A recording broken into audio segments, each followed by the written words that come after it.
Hi, I'm host Rachel of Talking with Famous People, and people seem to have a love-hate relationship when it comes to typology. But for those who oppose, it's pseudoscience. So today on TwFP, we ask about personality types. Are they a lab coat thing or a horoscope thing? Talking with famous people. These questions have been prompted by questions I've been asked many times by many people who attack typology as non-science, pseudoscience, unsciency, or not empirical enough. So I've compiled 10 questions that I think are relevant, 5 of them about general issues of science and pseudoscience, 5 of them specifically about typology. Okay, so the first question we have, what makes something a pseudoscience? Colloidal silver. Some people think you should eat colloidal silver and it improves your health. And they have all these justifications which link to the fact that silver has certain properties outside of the human body. But of course there's no reason to consider the fact that simply because it has certain properties outside of the human body that incorporating it into your body is going to give you those properties. What makes real science real? People who consider themselves in the ivory tower of legitimacy, say research scientists who publish in journals. So for example, something that's considered hard science is going to have a double-blind study, which means the scientists themselves don't know which data points go with which subjects, so they can't game the thing. So that's one of the things that makes most people consider real science real. But the other thing is, it's a bit of a tricky question to answer because depending on who you ask, different things make it real. If you ask somebody who's a TE Dom, they're going to think empirics make it real. That you can only rely on facts and research done in sort of a laboratory setting or controlled setting, and that it's a very rigorous undertaking. However, if you get into math, for example, it's all about the logical justifications for the proofs that they present as solutions to problems that have persisted sometimes for hundreds of years. Somebody will finally figure out the solution to it. Everybody will agree that's the solution. Yes, oh, you solved it, great. There's no, did he solve it or did he not solve it? There's none of that in math because it's very straightforward. You either figured out a line of argumentation that withstands scrutiny and actually upholds within the grammar of mathematics, or you don't. What does it mean to make predictions in a science way? The way I understand cognitive functions makes predictions in that it says if you are SI polar, then you are going to do approximately within this range of response on the TI questions, because if you're SI polar, then you're TI either 4th or 5th. Question number 4. What does it mean to falsify or validate an explanation? If in fact it were to be the case that I were to find somebody who tested positive for SI polar and TI polar, then that would falsify the model entirely. Because according to the model, there's only one blind spot, and it's mechanically, relationally, definitionally made such by the fact that it's the other form of your tool function. The ideal goal of this would be to simulate it. The model, as I understand it and as I articulate it, it treats things as either agents, objects, fields, vectors, and information moves, puts information, get information, receive information, or handshake information, just like the internet. So it's sort of a proven understanding of how information moves in a real ecosystem of agents interacting, namely this metaphysical ecosystem we call the internet. If in fact I'm right about it, then if we were to model it in a simulation with all those particular vectors as I articulate them, then presumably the simulated people would behave as their types behave, more or less. There's a lot of explanations in psychology for a lot of things, and most of those explanations try to validate empirically, but don't validate it at all as a consequence. Is typology science? Typology is as much science as anything else in psychology. in the sense that it's an explanation that relies fundamentally on the logic of it, the intuitive resonance of it, and then lastly on over time confirmation with a lot of individual subjects. So for example, it's easy if you're talking about a prescription drug. Will this combination of drugs work on bipolar mania people? Well, that psychiatrist isn't going to really know how well that combination of drugs works until he prescribes it to a bunch of his patients and gets response from a bunch of them. If he just gives it to one and his bipolar mania patient, maybe it works great, but maybe she's not representative of the population. So there's that quality. When in psychiatry, at least, you're changing a concrete physical element, namely the medication, and checking to see what sort of impacts that has, and to make sure that your data is not being skewed too much by any personal individual's tendency or proneness towards, say, a placebo effect or something. Then you have to check across time and across a large group of people. The psychology part, however, doesn't really work like that. So if I say the reason this person is having difficulty in their relationship is because they have an attachment disorder, I can't really prove they have an attachment disorder. I can't prove do a bunch of check boxes. Yes, their childhood was bad enough, therefore they have an attachment disorder. I can't definitively decide whether their mother was a good enough mother or not. And that's a term in psychology that says basically if you have a good enough mother, you have a good chance of turning out okay. You don't have to have a great mother, So these ideas that explain things, such as this video I saw the other day in which the guy was explaining why dumb people think they're smart. Well, he referenced the Dunning-Kruger study. Here's the thing. The Dunning-Kruger effect is not an explanation of anything. It simply says that when people are extremely unknowledgeable about something, they will assume themselves to be more knowledgeable than they actually are. But it also shows that with a little bit of training, as they gain some indication, some knowledge of the scope of the thing that they're thinking about, that changes in very short order. So the point is, number one, most people who are being dumb, as this guy understood it, making dumb arguments on the internet, not admitting when they're wrong or whatever, most of those people are not doing that for Dunning-Kruger effect reasons. And so the guy didn't just add that explanation. He had several other explanations. He said, well, and it's also for face saving. It's also because intelligence is intimidating. It's also because Note that if you have a bunch of piecemeal sort of explanations, you don't have any explanation. Whereas cognitive functions provides us a real explanation in the sense that it's the only explanation that accounts for not only the person being studied, but the person doing the studying. It also accounts for the illocutionary frame. That is, say why you say something, not just what you said and what it means. So is the big five more valid? So a lot of people say that. They're like, okay, the big five is more valid because there's a lot of data on this, a lot of data. The problem with the big five is, sure, it's valid for what it is. Namely, it says, you tell me what you are, and I'll tell you back what you told me, and then we'll gather all these data points, and I will correlate it with other random data points to show that, in fact, people who score meow on this test tend to do better in meow and whatever.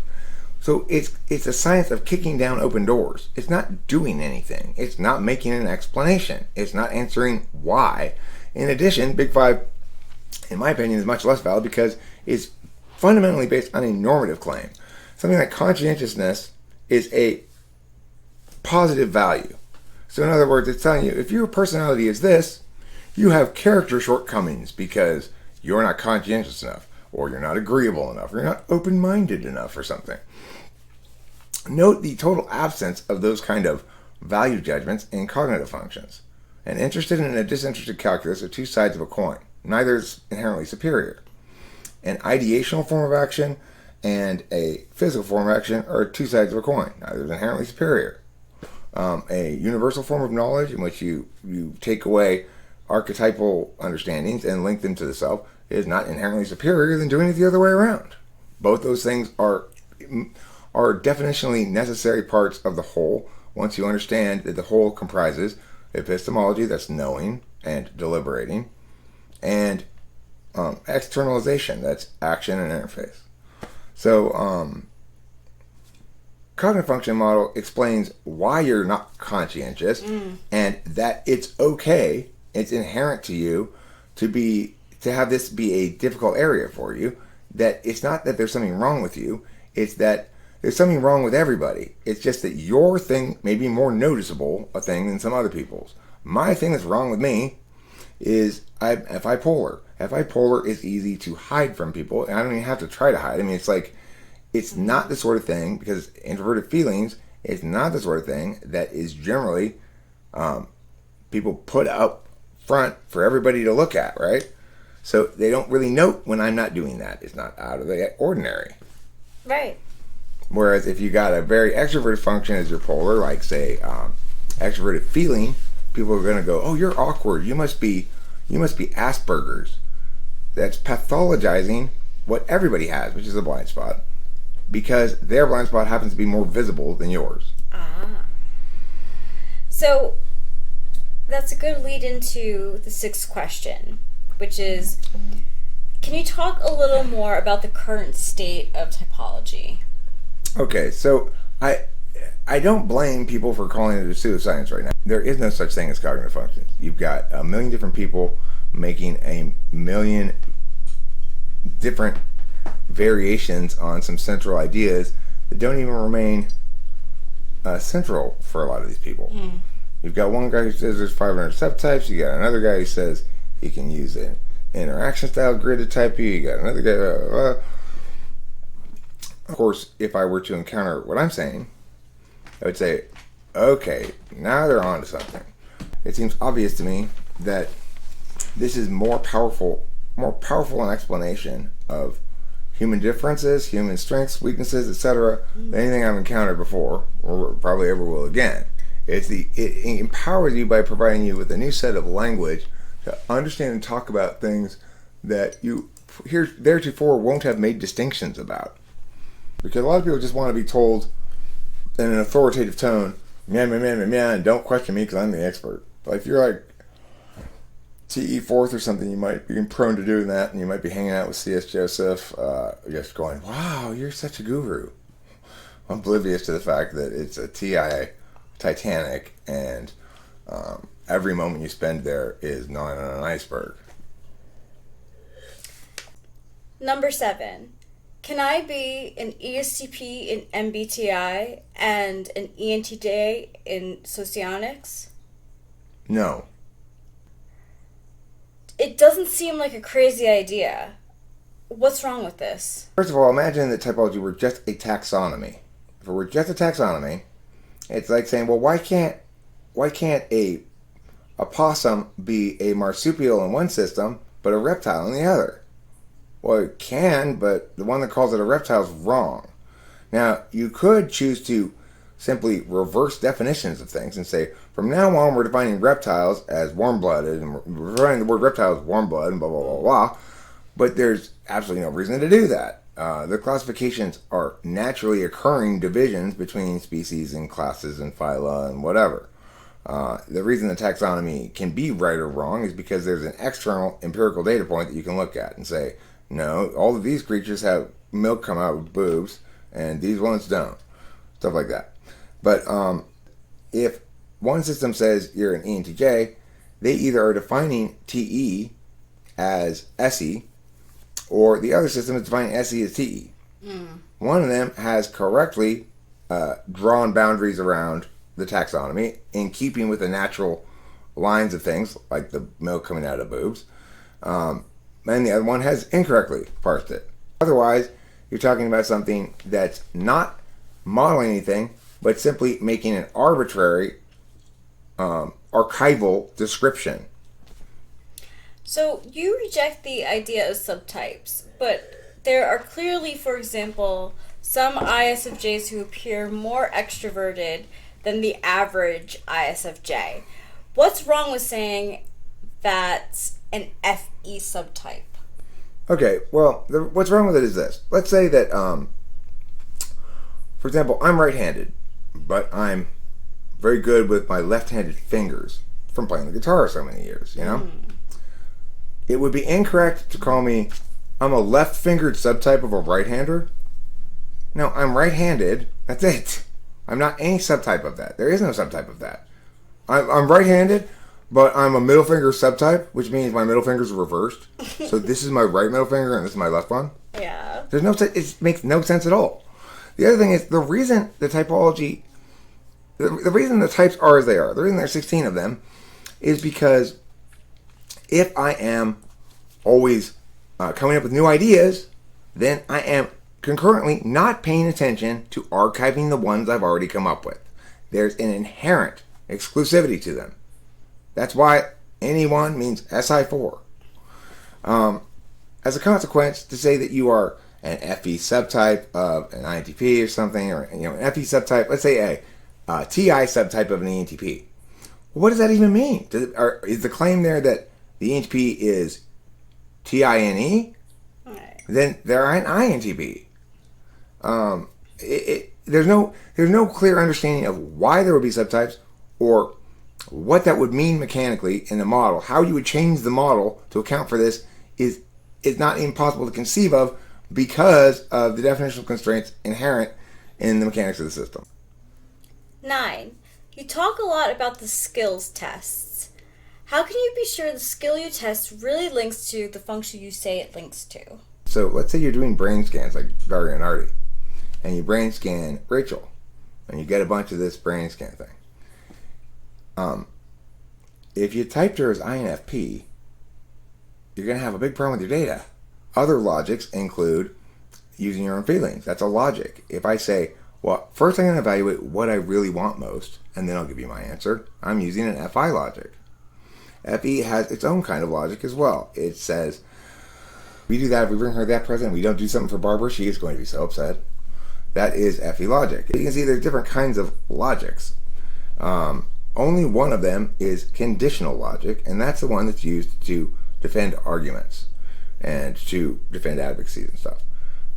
The reason it's used that way is because it's the only universal deliberation, the only way of universally deliberating something in a way that renders it available to everybody, in other words, objective data, and that has a single key that we all agree on.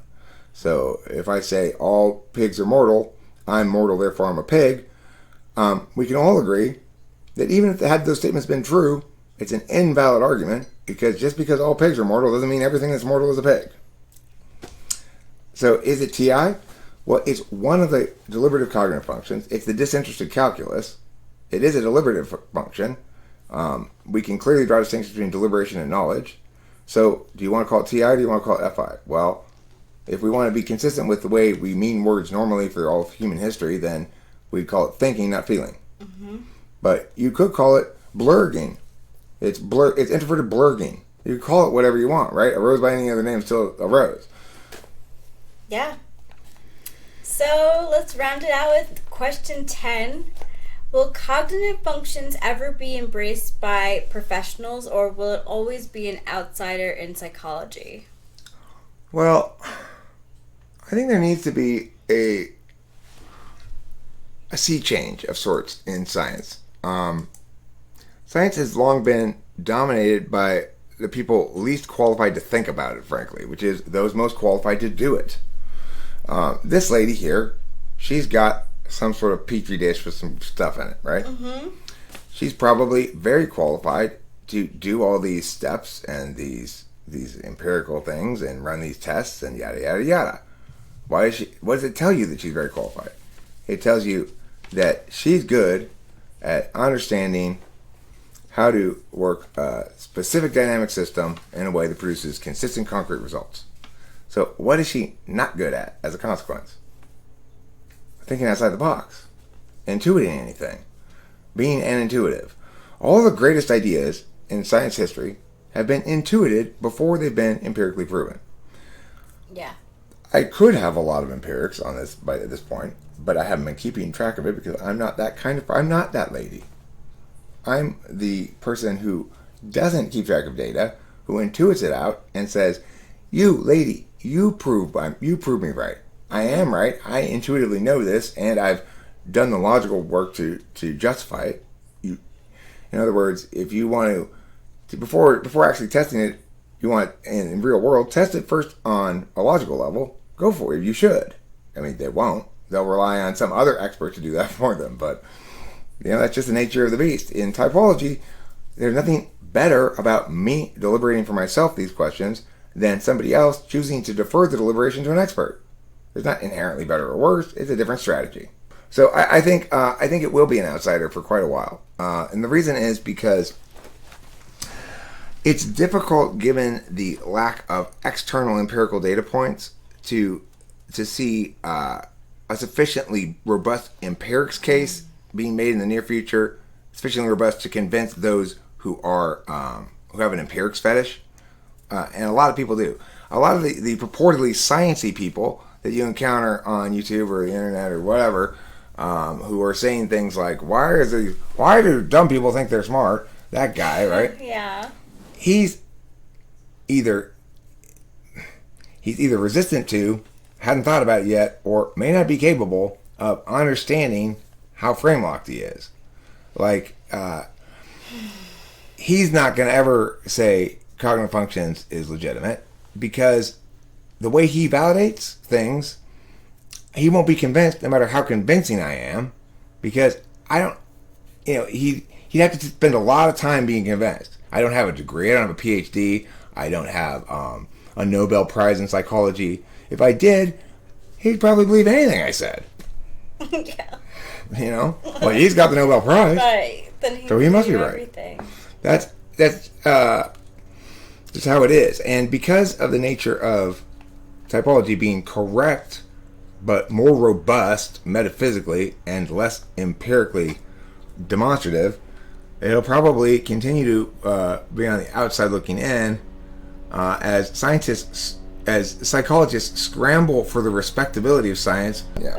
We need some colors and PKs. And that was the last question, huh? Yeah, that's the last question. So I hope this was interesting and fun, and you enjoyed it, and I enjoyed making it. I did too. Cool. So fun. Hope we answered some of your questions. Don't forget to like and subscribe if you'd like to subscribe. I also do have typing sessions available, $100 for an hour face-to-face. Check the description for details. And don't forget to eat plenty of cheese.